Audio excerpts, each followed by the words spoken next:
이번 영상에서는 요즘 대중의 많은 기대를 받고 있는 트럼프 정부의 비트코인 전략자산 비축의 설립 여부 가능성에 대해서 알아보도록 하겠습니다.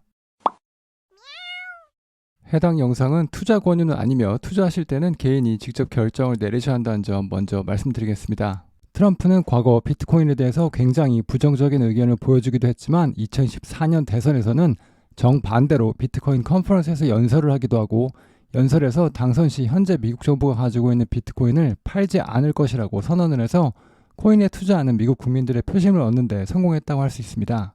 더 나아가서 정부 소유의 비트코인을 사용하여 Strategic National Bitcoin Stockpile을 형성하겠다고 선언을 했습니다. 이러한 그의 정치적인 행보 덕분에 트럼프의 대통령 당선 이후 비트코인 가격도 많이 상승했을 뿐만 아니라 비트코인 전략 자산의 가능성을 두고 많은 추측이 있는 상태입니다. 이번 미국 대통령 선거에서 다른 어떤 매체들보다 정확성을 보여준 프레딕션 마켓 중 하나인 칼시에서 2026년 전에 비트코인 준비금이 생길 것이라는 예상은 58% 정도로 비트코인 준비금이 생길 것이라는 예측이 더 앞선 상태입니다. 이 베팅의 조건을 살펴보면 미국 정부가 전략적 석유 비축을 하는 것과 비슷하게 전략적 비트코인 준비금을 마련했을 때를 준비금의 성립 요건으로 보고 있습니다. 즉 다시 말하면 미국 정부가 비트코인을 구매하지 않고 이전에 가지고 있던 비트코인을 비트코인 준비금으로 설립을 하는 것만으로도 조건이 충족을 한다고 할 수 있습니다.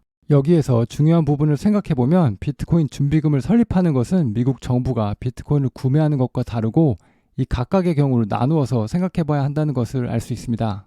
물론 비트코인이 미국의 전략적 자산으로 인정을 받는 것 자체만으로도 긍정적이겠지만 미국 정부가 비트코인을 정부의 자원으로 구매를 하기 시작한다면 다른 나라와 다른 여러 자산에도 미치는 파장이 클 뿐만 아니라 비트코인 가격에도 많은 영향이 있을 확률이 높기 때문에 각각의 시나리오를 분리해서 봐야 할 필요가 있겠습니다.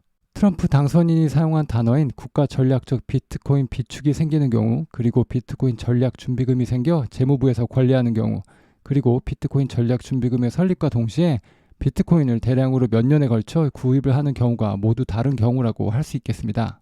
가장 먼저 세 번째 카테고리에 해당하는 법안인 비트코인 법안을 내놓으신 비트코이너들의 정치적인 어머니라고 불리우는 미국 상원의원인 신티아 루미스 씨의 법안의 중요한 내용을 살펴보도록 하겠습니다.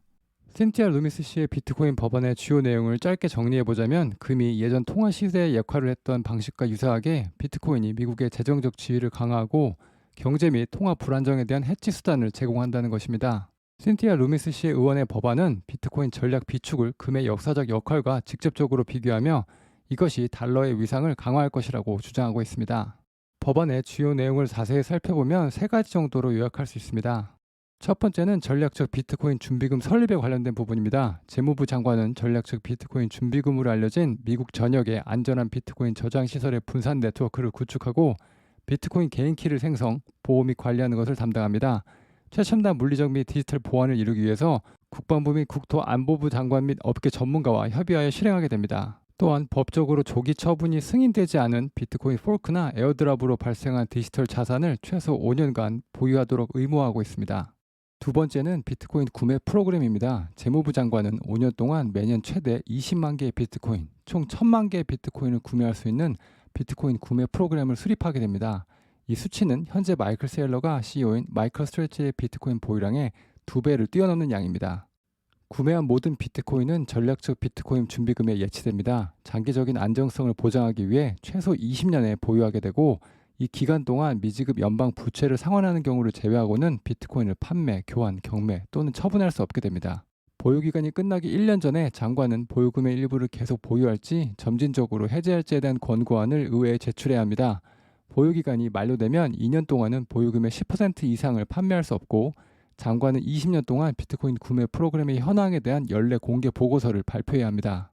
마지막으로 정부 비트코인 보유량 통합입니다. 정부가 이전부터 소유하고 있던 모든 비트코인은 전략적 비트코인 보유량으로 통합되며 판매, 교환 또는 경매가 금지됩니다. 내용을 읽어보면 법안의 내용이 상당히 야심차기 때문에 통과될지에 대한 의문이 생기는 것은 당연할지도 모르겠습니다. 가장 먼저 1000만 개의 비트코인을 지금 비트코인 한 개의 가격인 10만 달러 기준으로 구매한다고 하면 적어도 100빌리언이 필요한 점만으로도 이 법안의 통과 가능성이 쉽지 않을 것이라는 것을 짐작할 수 있습니다. 하지만 최근 신티아 루미스 씨가 트럼프의 재정부 장관으로 임명된 스캇 베슨을 방문하면서 미국 정부의 비트코인 구매에 대한 추측이 늘어나고 있는 상태이고 이러한 상황이 비트코인 가격에 긍정적으로 작용하고 있는 것은 사실이라고 할 수 있습니다. 반면 비트코인 생태계에서 오랫동안 활동해온 비트코인 오지이자 벤처 캐피탈 회사인 캐슬 아일랜드 벤처 설립자인 닉 카터는 비트코인 전략적 준비금이나 미국 정부의 비트코인 구매가 생기지 않을 것이라고 예측을 하고 있습니다. 닉 카터는 트럼프가 기존 소유하고 있던 비트코인을 달러와 연관시키지 않고 단순히 스트래티직 파일 형태로 명칭을 바꾸게 될 확률이 높다고 자신의 의견을 밝혔습니다. 닉 카터의 블룸버그 인터뷰의 경우 제가 제 유튜브 채널 게시판에 예전에 공유해드린 적이 있습니다. 제가 가능하면 매일 중요 크립토 관련 뉴스나 차트를 저의 유튜브 게시판에 공유하고 있으니 참고하시면 도움이 될 것 같습니다. 닉 카터의 생각은 5가지 정도로 정리가 됩니다. 첫 번째는 비트코인 전략적 준비금이 달러에 악영향을 미칠 것이다입니다. 닉 카터는 신디아 루미스 씨의 의견과 달리 비트코인 준비금이 달러의 지위를 강화하는 것이 아니라 약화시킬 것이라고 생각을 합니다. 미국은 글로벌 준비 통화의 발행자로서 달러 자체에 해지를 할 필요가 없습니다.